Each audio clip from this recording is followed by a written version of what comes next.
송씨의 사연 라디오 지금 시작합니다. 안녕하세요. 결혼 준비하다가 조건이 안 맞는다며 파혼하는 커플들을 종종 봤었지만 그게 제가 될 거라고는 생각도 못했습니다. 제가 어렸을 때 귀농하신 부모님 덕에 저는 어려서부터 쭉 시골에서 학교를 다녔습니다. 그때에는 도시에서 친구들끼리 모여노는 또래 아이들을 보면 부러웠지만 그렇다고 시골 생활에 크게 불만은 없었어요. 시골이라 사람이 많이 없긴 했지만 학급에 학생이 몇 명 없다 보니 저희는 더 돈독한 사이가 되었죠. 위아래로 5살까지는 거의 친구나 다름없었죠. 동네 친구들과 헤어지게 된 건 제가 서울로 대학을 진학하게 되면서였습니다.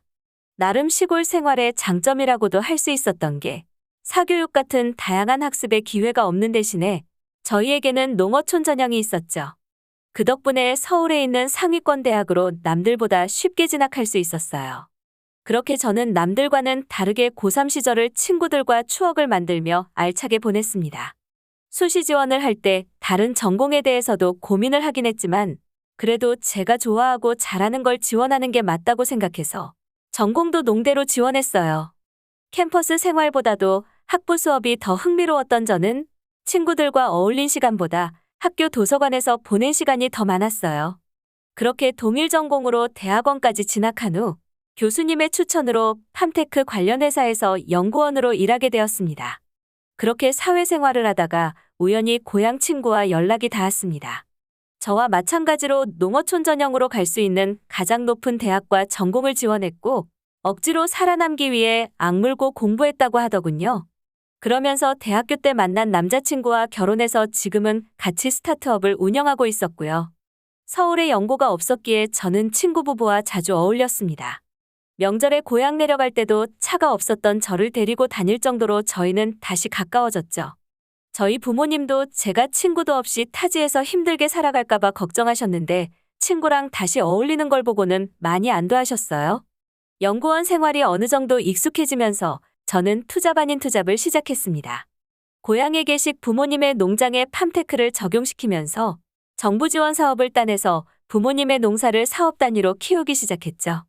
경쟁하는 젊은 농부가 적다 보니 정부에서 지원하는 사업은 생각보다 따내기 쉬웠습니다. 덕분에 빠른 속도로 저희 부모님의 농장도 성장할 수 있었고요. 하지만 저희 부모님의 관심은 농장일보다는 저에게 집중되어 있었습니다. 곧 30인데 연애도 안 하고 농사에만 집중해서 어떡하냐면서요. 그러면서 제 친구한테 수시로 연락해서 남자 좀 소개시켜주라고 하셨죠.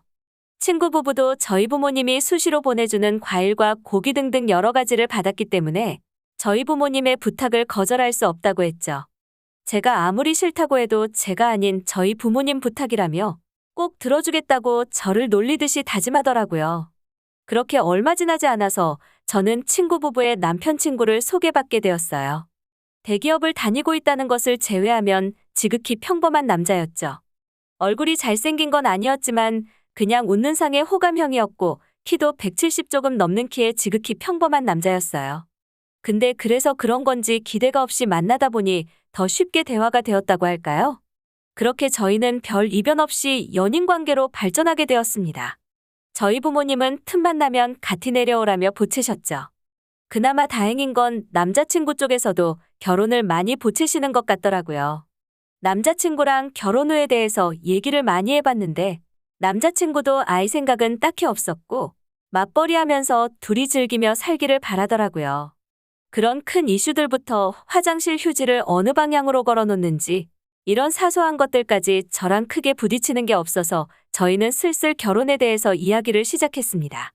둘이서 시간 내서 상담도 받으러 다니고 신혼집이나 혼수랑 예물 등 알아보며 청첩장 받으면 웨딩홀도 볼 겸해서 빠짐없이 구경 다녔죠. 그러다가 남자친구 어머니께서 먼저 한번 보자는 얘기가 나와서 약속을 잡았습니다. 남자친구는 자기 엄마 되게 친절하신 분이라고 살면서 화내는 거 한 번도 못 봤을 정도로 착한 분이니까 긴장할 필요 없다며 저를 안심시켰죠. 하지만 실제와는 많이 달랐습니다. 남자친구의 말이 거짓말이라고는 할 수 없었던 게 남자친구의 어머니는 남자친구를 무슨 고려청자 돌보듯이 키운 듯 했습니다. 예약한 식당에 남자친구랑 미리 가서 앉아 있었는데 남자친구의 어머니가 들어오시더라고요. 저는 긴장한 티 안 내며 밝게 웃으면서 인사드렸는데 저랑 일부러 눈을 안 마주치려 하시며 자리에 앉으시더라고요. 그때부터 뭔가가 잘못되었음을 느꼈죠. 식사가 나오기도 전에 본격적인 대화가 시작되었어요. 대화라기보다도 거의 취조에 가까웠어요. 제가 지금 어디에 사는지, 사는 주거 형태는 무엇인지, 연봉은 어떻게 되는지 등등. 어떻게 보면 처음 보는 사람이 물어본다면 불쾌할 수도 있는 질문들을 서슴없이 물어보시더라고요. 하지만 결혼하고 나면 가족 될 사람이니까 저도 막힘없이 술술 대답해드렸습니다. 한참 취조를 하시고 나서 아들 자랑을 시작하셨어요. 남자친구가 초중고 12년 동안 상을 몇 개 받았는지부터 시작해서 얼마나 애지중지 키웠는지, 그렇기 때문에 아무 집에나 장가 보낼 수 없다면서요. 그리고 나서는 본인 집안 자랑을 하시더라고요. 중소기업 사회이사로 계신 아버지와 반포동에서 매매가 30억에 달하는 집에 살고 있다며 자랑하시더군요. 남자친구한테 예전에 전세 산다고 들었던 것 같은데 전세 사는 걸 왜 자랑하나 생각했지만 아무 말도 하지 않고 웃으며 리액션만 잘하고 있었습니다. 그리고 나서는 저희 부모님은 뭐 하시는지 묻더라고요. 제가 나름 겸손해 보이려고 한 말이 오히려 화가 되었달까요? 아니면 오히려 남자친구 어머니의 속물근성을 끄집어냈다고 할 수 있을 것 같아요. 저희 부모님이 뭐 하시냐 묻길래 저는 시골에서 농사 지으시면서 동물 몇 마리 키운다고 했습니다. 남자친구 어머니는 아무 말도 안 하시고는 저를 빤히 보시면서 그럼 농부냐고 물으시더군요. 그래서 제가 농부 맞다고 대답하니 비꼬는 말투로 저한테 농사 짓는 집에서 딸 하나 대학원까지 보내느라 두 분 다 허리 휘었겠다며 효도 열심히 해야겠다고 하시더군요. 비웃으시면서 저런 얘기를 하는데 이 대화의 흐름이 잘못되었다는 걸 느꼈죠. 저도 기분 상할 대로 상해서 혹시 뭐 불편하신 거 있냐고 여쭤봤습니다. 저도 공격적으로 질문하니 남자친구 어머니가 대놓고 저희 부모님을 비하하시더라고요. 자기 아들 농사 짓는 집에 장가 보내려고 힘들게 키워서 대기업 보낸 거 아니라면서요. 그러면서 저한테 그러시더군요. 아직 어려서 모르나 본데 결혼은 사랑만으로 하는 게 아니라고요. 어느 정도 급이 맞아야 한다면서요. 그리고 나서는 인사도 없이 그냥 걸어 나가시더라고요. 남자친구도 급하게 엄마 따라 나가더라고요. 저희는 그렇게 나온 음식에 손도 안 대고 대화가 끝났습니다. 남자친구가 돌아올까 싶어 5분 정도 기다렸는데 안 오길래 음식 포장해서 나왔어요. 집에 와서 생각해보니 너무 괘씸하더라고요. 아무리 부자여도 그렇지 얼마나 대단한 집구석이라고 무례하게 식사 자리를 떠나는 것도 부족해서 부모님 비하까지 하다뇨? 그날 저녁 늦게까지 남자친구한테도 연락이 없더라고요. 친구 부부에게서 잘 만났냐고 연락이 와서 있었던 일들을 얘기를 하니 미안하다며 그런 사람인 줄 몰랐다고 하더군요.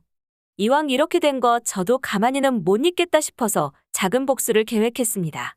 저희 부모님은 사무실 벽면에 지역 뉴스에 나온 기사들을 다 스크랩해서 걸어두셨어요. 그래서 엄마한테 카톡으로 하나씩 사진 찍어서 보내달라고 했죠. 별 내용은 없어요. 그냥 다 5억 원 규모 정부 지원, 10억짜리 유치, 50억 규모의 사업 체결 그런 내용들이었죠. 사진 전부 모아서 남자친구한테 보내줬더니 전화 오더라고요. 그래서 얘기했어요. 아까 어머니 혼자서만 본인 집안 자랑하지 않으셨냐고. 집에 와서 생각해보니 나는 아무 자랑도 못한 것 같아서 보냈다고요. 그렇게 전화 끊고 조금 있다가 남자친구 번호로 남자친구 어머니가 전화를 하셨어요. 저보고 낮에는 오해가 좀 있었던 것 같다면서요. 저는 대답해드렸죠. 오해는 없었고 우리가 급이 안 맞는다는 걸 정확하게 이해했다고요. 그리고 한마디 더 보탰어요. 돈은 없지만 겉멋만 들어서 강남 바닥에서 전세 살면서 간신히 자식 하나 대기업 보낸 졸부 같은 비슷한 급의 집안 잘 찾아보시라고요. 전화기 너머로 희미하게 욕설이 들리는 듯 했는데 저도 당한 대로 인사 없이 끊어버렸어요.